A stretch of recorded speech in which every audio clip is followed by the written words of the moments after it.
तो दोस्तों, स्वागत है आपका हमारे YouTube channel Hindi boy story में।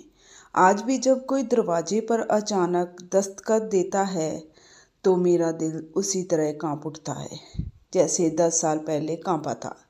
उस दिन मैं रसोई में चाय बना रही थी। सुबह बिल्कुल आम थी, लेकिन दिल अजीब सा भारी लग रहा था। दरवाज़ा खोला तो सामने एक 17-18 साल का लड़का खड़ा था।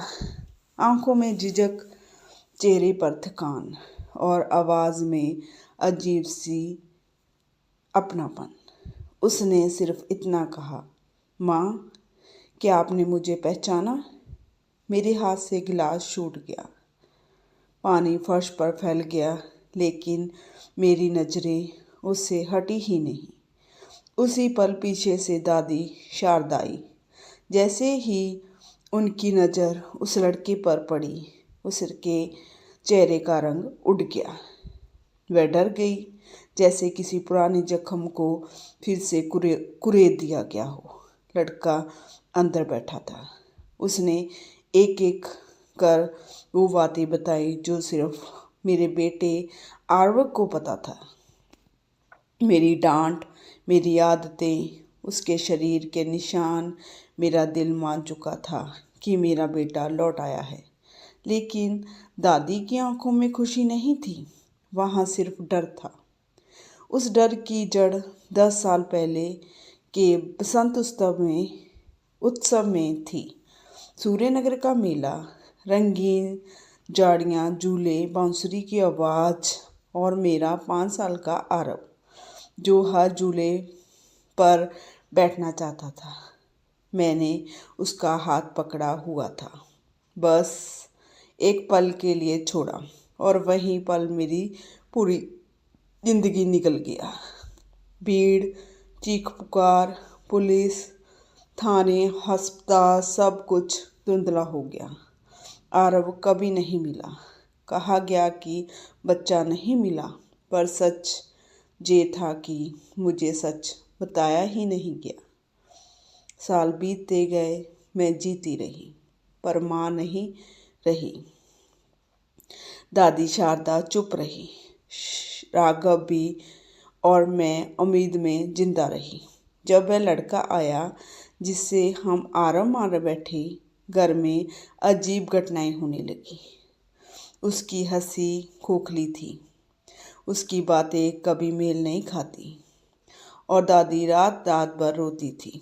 एक दिन एक बूढ़ी औरत आई। उसने कहा, मैंने उस दिन मेले में एक घायल बच्चा देखा था, जिंदा। दादी टूट गई।